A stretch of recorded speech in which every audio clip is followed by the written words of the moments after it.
ఇప్పుడు ఏం పేరమ్మా? నా పేరు జయమ్మ అన్న. జయమ్మ. ఆ. ఇప్పుడు ఆడ కూలగొట్టిన తర్వాత పొంగులేటి శ్రీనివాసరెడ్డి ఏమంటుండంటే మీ మంత్రి మీ జిల్లా అయినా నాకు అసలు ఏం తెలియదు అని చెప్పి మాట్లాడిండు. తర్వాత డబుల్ బెడ్రూమ్లు కూడా ఇస్తాం, శాంక్షన్ చేస్తాం అని చెప్తున్నాడు. మళ్ళీ ఎందుకు రోడ్లు ఎక్కుతున్నారు, మీరు ఎందుకు గోల చేస్తున్నారు? అసలు మా ఇల్లు మంచి భూదాన భూమి అని నువ్వే చెప్తున్నావు. భూదాన భూమి అని చెప్పేటోడు మా ఇల్లు ఎందుకు కూలగొట్టినావు? భూదాన భూమి పేదలకే చెందాలిగా. అయినా దానం ఇచ్చిన భూమి నీ భూమి కాదు కదా. దానం ఇచ్చిన ఎవరో దాతలు దేవుడాలకు మాకు దానం ఇచ్చారు. మా గ్రామీణ పేదల సంఘం వీళ్ళంతా లేనోళ్ళు అని చెప్పేసి ఈ గ్రామీణ పేదల సంఘం ఎర్రయ్య గారు, పడిగ ఎర్రయ్య గారు ఆయన ఆధ్వర్యంలో మమ్మల్ని అందరినీ లేనోళ్ళని గుర్తించి మమ్మల్ని దేశపై భూదాన భూమి ఉంది, భూదాన భూమిలో వేసుకోండి అని ఆ మహానుభావుడు మాకు చెప్తే మేము పోయి వేసుకుంటే నీ భూమి కాదు, గవర్నమెంట్ ఇచ్చిన భూమి కాదు, గవర్నమెంట్ ఇచ్చిన ఇల్లు కాదు. నువ్వు ఎట్లా కూలగొట్టినావు మా ఇల్లుల్ని? అసలు దేనికి కూలగొట్టినావు? మా ఇల్లు కూలగొట్టినావు. మళ్ళీ కూలగొట్టింది కాక మళ్ళీ డబుల్ బెడ్రూమ్లు ఇస్తానంటున్నావు. అసలు కూలగొట్టడం ఎందుకు? డబుల్ బెడ్రూమ్లు ఇవ్వడం ఎందుకు? డబుల్ బెడ్రూమ్ మాకు అవసరం లేదు. ఇప్పుడు కూలగొట్టే ముందు రోజు సాయంత్రం అన్న కనీసం ఇన్ఫర్మేషన్ ఏమన్నా ఉందా మీకు? వీళ్ళు పలానా రోజు వస్తారంట, లేదంటే వీళ్ళు ఇట్లా వచ్చే పరిస్థితి ఉన్నది, అవకాశం ఉన్నది అని చెప్పి ఏదన్నా తెలుసా? అసలు మాకైతే ఏమి తెలీదు. ఇచ్చినామని ఇప్పుడు వేరే వాళ్ళతో చెప్పిస్తున్నారు. అంటే మేమే పేగ్గాళ్ళం అన్నట్టుగా మాట్లాడుతున్నారు. అంటే మేమంటే ఏడుతున్నామంట. ఏడితే డబ్బులు ఇచ్చి ఏడుతున్నారు వాళ్ళు. డబ్బులు ఇచ్చి అంటున్నారు మిమ్మల్ని ఎవరో డబ్బులు ఇచ్చి ఏడిపిస్తున్నారు చెప్పటం. అయితే మేము డబ్బులు ఇస్తే ఏడుతున్నామంట. డబ్బులు ఇచ్చి ఏడిచేటోళ్ళు ఆయన తీసుకుపోయి మంత్రులు తీసుకుపోయి మంచిగా స్థానాలలో కూర్చోబెట్టి మీరు ఎంత డబ్బులు కట్టారు, ఏం చేశారని వాళ్ళని అడుగుతున్నారు. అదే భవనానికి వచ్చి మీరు ఎన్ని డబ్బులు కట్టారు, మా అక్రమంగా వాళ్ళు చెప్పే మాటలు విని మా నాయకులు, మా వెనుకున్న నాయకులు తీసుకుపోయి అరెస్ట్ చేసి కేసుల్లో పెడుతున్నారు, జైల్లో వేస్తున్నారు. మీ మీద కూడా ఎవరైతే గొంతులు లేవనెత్తి లేకపోతే మీడియాతో మాట్లాడి అన్ని చేస్తే వాళ్ళ మీద కూడా కేసులు అవుతున్నాయట, నిజమేనా? మా మీద కూడా కేసులు పెడుతున్నారు. కేసులు అవుతున్నాయి అన్న అందరి మీద. ఇప్పుడు వచ్చిన వాళ్ళు కూడా చాలా మంది దడుచుకొని పోతున్నారు. అయితే కేసులు పెడుతున్నారు. కేసు నువ్వు ఇట్లా రాసి అట్లా జైలుకు తోలుతున్నావు. దానికి బెయిల్ ఎవరు వేయాలా? మళ్ళీ ఇప్పుడు నేను జైలుకు పోతా, మరి నా కొడుకు తెచ్చే పరిస్థితి లేదు, మరి జైల్లోనే ఉంచుతావా? మరి ఇక బయటికి తీసుకురావద్దేగా. నేను కూడా 2 నెలలు పోయి వచ్చిన జైలుకి ఆల్రెడీ. అయితే ఇక జైల్లో వేస్తున్నారు. ఇప్పుడు మగవాళ్ళని తీసుకుపోయి జైల్లో వేశారు. వాళ్ళ పెళ్ళం బిడ్డలు వాళ్ళు ఎంత ఏడుతున్నారు. నువ్వు ఉత్తదానికి తీసుకుపోయి జైల్లో వేస్తున్నావు. అసలు నీకు న్యాయంగా ఉన్నది? అసలు జైల్లో వేయటం ఇల్లు కూలగొట్టి జైల్లో వేస్తున్నావు. ఇళ్ళని ఉండటానికి ఇల్లు లేదు.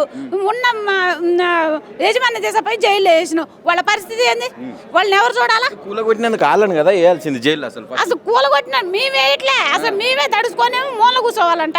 వాళ్ళు కూలగొట్టి మంచిగా బయట తిరుగుతారంట. అది జైలు వేయటమే. ఇక అట్లా అంటే మీరు లక్షలు తీసుకున్నారు. మరి లక్షలు తీసుకున్న వాళ్ళకి ఇప్పుడు అవ్వపడలేదుగా. కూలగొట్టినాక లక్షలు తీసుకున్న వాళ్ళు అవ్వపడలేదుగా. మరి లక్షలు తీసుకున్నది ఎప్పటి నుంచో తీసుకుంటున్నారుగా. మరి అప్పుడే అయిపోయినవా? 6 నెలల కింద పెట్టినామంటే ఒక ఆమె మేము 6 నెలల కింద కేసు పెట్టినాం అన్నది. మరి 6 నెలల కింద వేయాలిగా జైల్లో. మరి ఇవాళ కూలగొట్టంలో తీసుకుపోయి జైలు ఎందుకు ఎత్తన్నా? అసలు ఇదంతా అన్నిటికీ డ్రామాలు. ఒక డ్రామా చేసి ఒక స్టోరీలు చేసి వీళ్ళని తీసుకుపోయి జైల్లో వేస్తే వీళ్ళు మాట్లాడకుండా ఉంటారు అనే దాని మీదనే వీళ్ళు. అయితే మీరు లక్షలు ఇచ్చిర్రంట అనేది ఒక ఎత్తు, అదొక భాగం. అసలు అక్కడ ఉన్నోళ్ళే లక్షాధికారులు, కోటీశ్వరులు అని చెప్పి మాట్లాడుతున్నారు. ఆడ ఎవరు పేదోళ్ళు లేరంటున్నారు. దానికి ఏం చెప్తారు మీరు? అసలు పేదోళ్ళు లేకపోతే సంవత్సరం పడుగుతా కరెంటు నీళ్ళు లేకుండా ధనికుళ్ళు ఇప్పుడు ధనికులు ఉన్నారు. వాళ్ళని కరెంట్ లేకుండా 2 రోజులు ఉండవాను. మేము 12 సంవత్సరాలు ఉన్నవాళ్ళు 12 గంటలు ఉండవాను.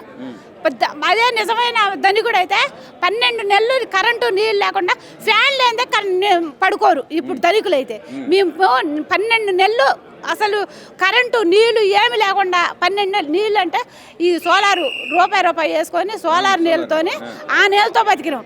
నీళ్ళు కరెంటు 8% కరెంట్ లేదు.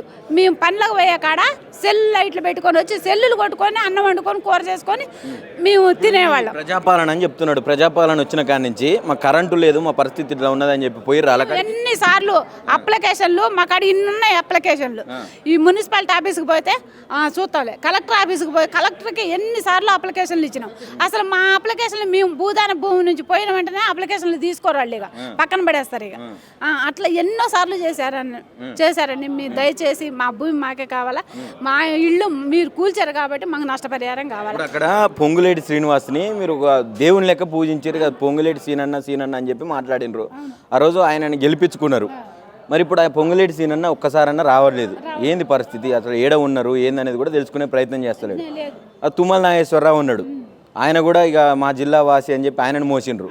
ఇప్పుడు పరిస్థితి ఏంది అసలు? వాళ్ళు ఒక్కరు కూడా రావట్లేరు ఆడికి. ఏం చెప్తారు వాళ్ళకు? మేము ఏడ ఉన్నారు అసలు వాళ్ళు?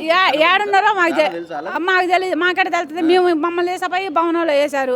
ఆ నుండి బయటకు రావద్దు, బయటకు వస్తే కేసులు, మీరు అల్లనే ఉండాలా. మేము మాకెట తెలుస్తుంది. వాళ్ళు ఏంటి రాజకీయ నాయకులు కాబట్టి వాళ్ళు ఎక్కడ ఉంటారో మాకు తెలియదు. మేము మేము మీడియా మిత్రులకు ఒకటే చెబుతున్నాం, మా భూమి మాకు ఇచ్చి మీరు ఎక్కడున్నా మాకేం లేదన్న, మీరు ఎంత ఆస్తులు ఉన్నా మాకు సంబంధం లేదు. మా 100 గజాలు మాకు ఇవ్వండి, మా భూమి మాకు ఇవ్వండి. మీ భూమి కాదుగా, ఈ భూదాన భూమి మా భూమి మాకు. నువ్వు గవర్నమెంట్ భూమి ఎక్కడో ఇస్తానంటే మాకు అక్కడ పనులు లేకనే కదా మేము ఇక్కడికి వచ్చి పనులు చేసుకునేది. పనులు చేసుకోవడం కోసమైనా కానీ మా భూమి మాకు ఇచ్చి మాకు మేము కూలగొట్టిన దానికే మీ డబ్బులు మాకొద్దు, మాకు కూలగొట్టిన దానికి మాకు డబ్బులు కట్టియండి. ఇంకా అది అంతే. రేవంత్ రెడ్డికి ఏం చెప్తావు ఫైనల్గా? ముఖ్యమంత్రి గారికి ఒకటే, మా స్థలం మాకి అన్న మాకు నష్టపరిహారం కట్టి మాకు ఏమి వద్దిగా.